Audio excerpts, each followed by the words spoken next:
Hi friends, வணக்கம். தமிழகத்தில் மூலப்பத்திரம் இல்லாத போது ஆவணப்பதிவுகளை செய்ய இயலாத வகையில் உள்ள பதிவு சட்டப்பிரிவு 34C நடைமுறையை சமீபத்தில் சென்னை உயர்நீதிமன்றத்தின் மதுரை அமர்வு அதிரடியாக ரத்து செய்து உத்தரவிட்டிருக்காங்க. அது மட்டுமல்ல, வில்லங்கச் சான்றிதழ் கோரி விண்ணப்பிப்போருக்கு சர்வே எண் மற்றும் கதவு எண் ஆகிய விவரங்களுடன் அதற்கான சான்றிதழை வழங்க வேண்டும் எனவும் நீதிபதிகள் உத்தரவிட்டுள்ளனர்.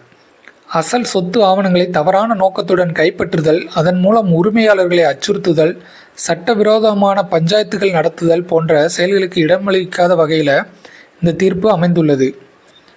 இந்த வரலாற்று சிறப்புமிக்க தீர்ப்பை தமிழக அரசு மற்றும் பதிவுத்துறை எந்த விதத்திலும் கௌரவ பிரச்சனையாக கருதாமல் மேல்முறையீடு செய்யக்கூடாது என ஃபெய்ரா பணிவுடன் வேண்டுகோள் விடுத்துள்ளது.